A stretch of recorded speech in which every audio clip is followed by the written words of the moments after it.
आज की बात अब हर शाम सोमवार से शुक्रवार 8:30 बजे से।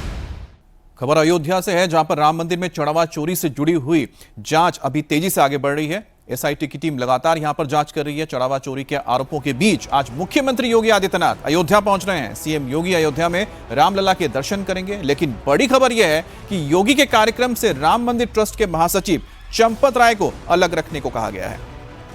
अयोध्या के डीएम चंपत राय की जगह किसी और को भेजने की बात है।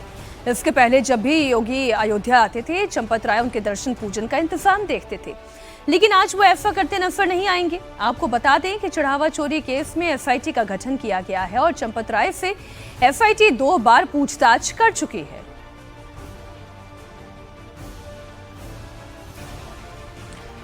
तो योगी आदित्यनाथ कई बार अयोध्या आए हैं और जब भी वो अयोध्या आए हैं, उनका दर्शन पूजन का पूरा कार्यक्रम का जिम्मा चंपत राय के हाथों ही होता था।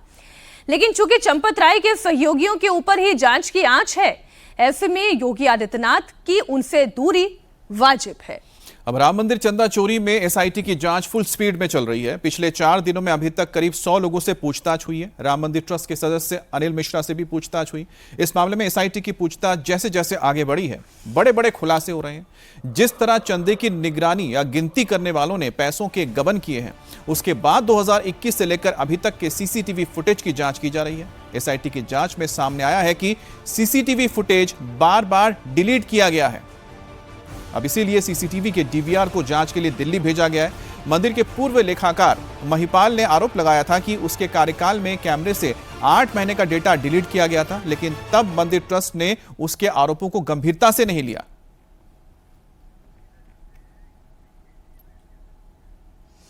इस वक्त योगी आदित्यनाथ अयोध्या में ही मौजूद हैं। वहां से वो क्या बातें रख रहे हैं, आपको सुनाते हैं। नमः पार्वती पतिये हर हर।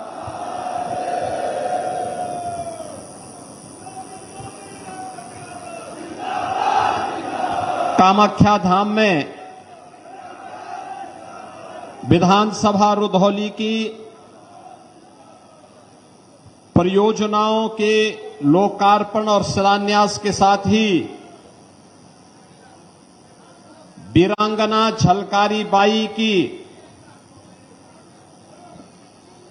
इस भव्य दिव्य अश्वारोही प्रतिमा के अभी लोकार्पण कार्यक्रम में समारोह में उपस्थित जिला पंचायत की अध्यक्ष श्रीमती रौली सिंह जी, इस क्षेत्र के लोकप्रिय विधायक श्री रामचंद्र यादव जी, विधान परिषद सदस्य श्री हरिओम पांडे जी, मान्य विधायकगण श्री चंद्रभानु पासवान जी, अमित सिंह चौहान जी, अभय सिंह जी, भारतीय जनता पार्टी के जिला के अध्यक्ष श्री राधेश्याम त्यागी जी, निवर्तमान अध्यक्ष श्री संजीव सिंह जी, जिला प्रभारी मिथिलेश त्रिपाठी जी, पूर्व विधायक सेंद्र प्रताप तिवारी खब्बू जी, पूर्व विधायक गोरखनाथ बाबा जी, पूर्व विधायक रामू प्रियदर्शी जी, नगर पंचायत अध्यक्ष श्री शीतला प्रसाद शुक्ल जी, ब्लॉक प्रमुख राजीव तिवारी जी, आज के इस कार्यक्रम में उपस्थित भारतीय जनता पार्टी के सभी पदाधिकारीगण, भारी संख्या में रुधौली विधानसभा और आसपास से जुड़े हुए सभी उपस्थित नागरिक बहनों और भाइयों, आज मुझे रुधौली विधानसभा क्षेत्र में विकास की परियोजनाओं के लोकार्पण, मां कामाख्या धाम में दर्शन करने और देश के प्रथम स्वातंत्र समर की अमर वीरांगना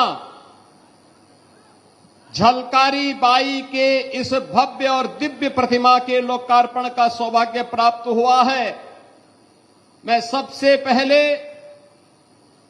मां कामाख्या के इस धाम को नमन करते हुए रुधौली विधानसभा और कामाख्या क्षेत्र से जुड़े हुए आप सभी उपस्थित तो मुख्यमंत्री योगी आदित्यनाथ इस वक्त अयोध्या में मौजूद है और वहां से वो मंच से और क्या बातें महत्वपूर्ण कहते हैं वो हम आप तक पहुंचाएंगे, लेकिन हमारे सहयोगी पवन नारा भी इस वक्त अयोध्या में मौजूद हैं।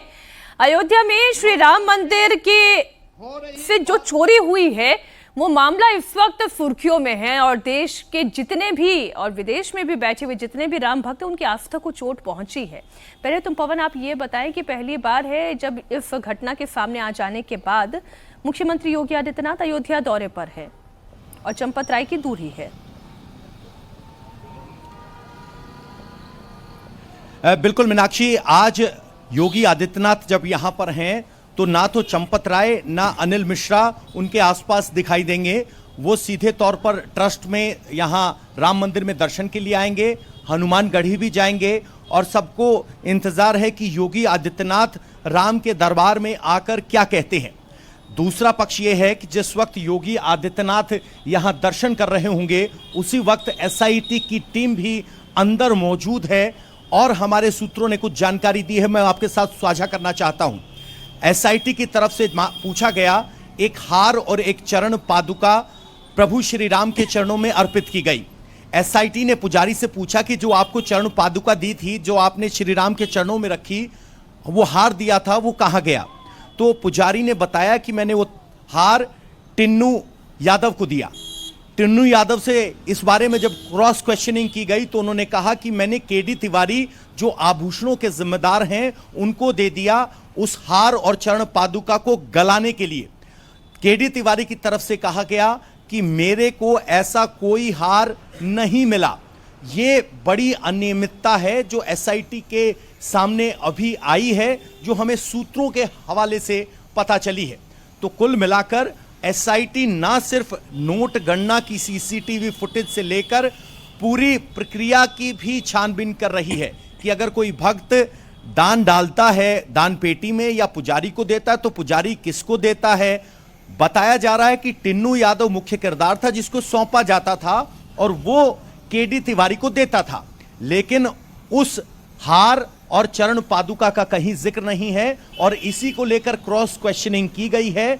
अब ये जांच या एसआईटी की पूछताछ सिर्फ गणना अधिकारी तक नहीं, बाकी जो जो इस पूरी इक्वेशन में सवाल बनते हैं उन सबको पूछा जा रहा है और पूरा प्रोसेस है उसके बीच में जो जो किरदार हैं उन्हें क्रॉस वेरीफाई किया जा रहा है। पवन, इसमें जो अहम गैप आप बता रहे हैं कि जहां टिन्नू से पूछा गया कि उसने केडी तिवारी को दे दिया, केडी तिवारी कह रहे हैं कि मुझे तो मिला ही नहीं, तो ऐसे में जो सीसीटीवीज होते हैं बहुत महत्वपूर्ण है, बताया जा रहा है वो डिलीट कर दिए गए हैं, रखे नहीं गए हैं। देखिए, कोई भी सीसीटीवी सिस्टम एक लंबे समय के लिए इंस्टॉल किया जाता है, लेकिन उसका मतलब यह नहीं है कि वहां 5 साल की फुटेज हो। तो ये हमें सूत्र बता रहे हैं कि एक लिमिटेड टाइम की रिकॉर्डिंग होती है जिसके ऊपर नई रिकॉर्डिंग ओवरलैप होने लगती है। इसीलिए डीवीआर से बहुत सी ऐसी फुटेज है जो स्वतः चली गई थी उसे रिसीव करने की कोशिश की जा रही है और एनोमलीज जो मौजूदा सीसीटीवी सी बात है पवन, जैसा बता रहे हैं कि अब बहुत सारे फुटेज तो रिकवर करना बहुत मुश्किल होगा, लेकिन अब जांच पड़ताल में समझ में आता है कि लोगों से जो पूछताछ होगी कि कोई तथ्य निकल कर आए जो इसके लिए जिम्मेदार है, उन तक आखिरकार एसआईटी पहुंच सके, कानून पहुंच सके। आप नजर बना रखें इस खबर पर।